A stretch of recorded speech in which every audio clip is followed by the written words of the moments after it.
All hail Western foreign policy. We're back and we're ready to do it all over again. Hi, how you doing?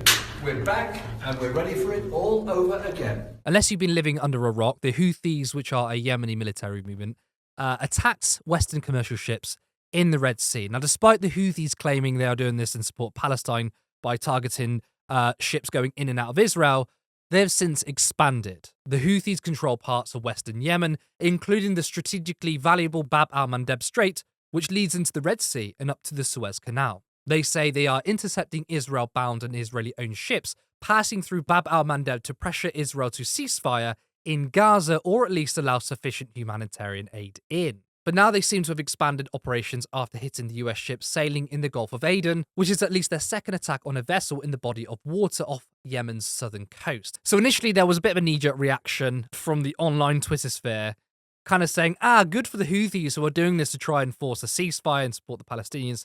That is not the case, and attacking US ships isn't a good thing. However, the proponents of our failed past foreign policy are back again with the same. Just bomb a country. Just bomb Yemen. Now, disgracefully, this was done without a debate or a vote in Parliament. And I think any sort of military action like this, when you're bombing another nation, which could potentially escalate into a war, should at least be brought to the House. But they didn't. And no surprise, but Keir Starmer unequivocally backs the strike. He didn't call for a debate, despite being a human rights lawyer. He didn't think scrutiny was needed on an interventionist policy. Now, I've heard people say the UK won't intervene when there's a genocide happening, but will when it comes to commercial ships. And I do think that is an interesting juxtaposition, but I do think it's also a little bit more complex. I mean, this isn't about protecting profits. Trade is really, really important. It's important for us. Prices will increase. It can disrupt trade going to poorer nations who rely on it. So yeah, it's right that we defend our ships. I think it's right that we support military action in that area and to those who are being attacked. It's also worth mentioning that the UN has come out and condemned the Houthis for breaking international law. And I find it funny because that was one of the reasons Rishi Sunak gave at PMQs yesterday for taking military action and bombing Yemen. So international law is really important when we bomb other countries, but when Israel blatantly break international law with a genocide, crickets. I hear nothing. Yet bombing a country thousands of miles away is once again the failed foreign policy that we continue to do. We can't be 100% certain that we didn't hit civilians, but that's what Sunak said anyway. But even if we didn't, we can categorically know we didn't hit a single civilian.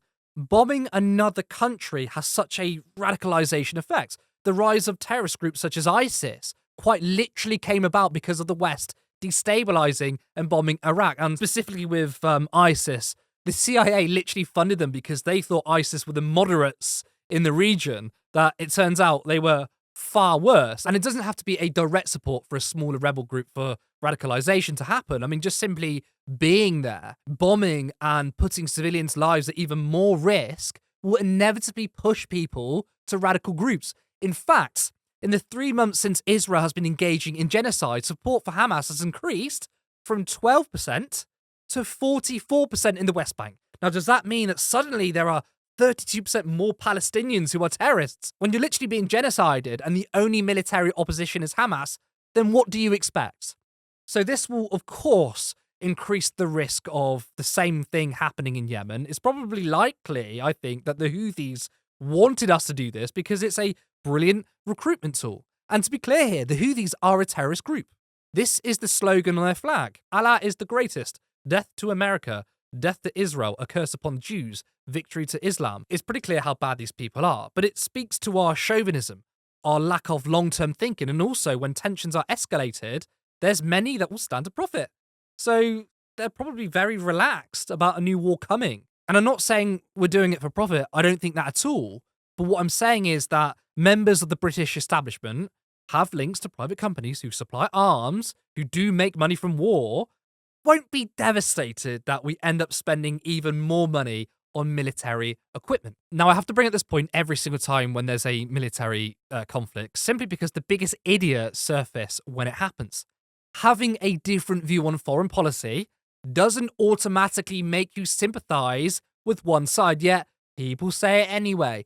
Being against the bombing of Yemen doesn't make you a terrorist sympathizer. Yet the biggest proponents of a failed foreign policy deliberately muddy the waters. Now, it's hard to defend your position when we are sticking to facts, when we are sticking to the arguments, but a way of shutting down the debate is just to smear your opponents. We saw it with Russia and Ukraine. Just because you are critical of the status quo policy, critical of Zelensky, doesn't make you a Putin puppet. I've criticized Ukraine. I've criticized Zelensky. I've been called a Putin puppet.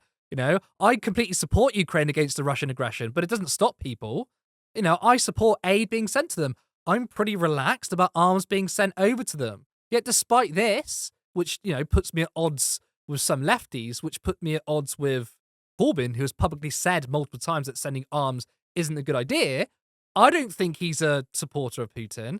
I think he's very principled, who is contributing to the debate. Even though I disagree, I think it's important to have differing views. If you're against the literal genocide of the Palestinians, the media, Zionists, and many others call you Hamas supporters.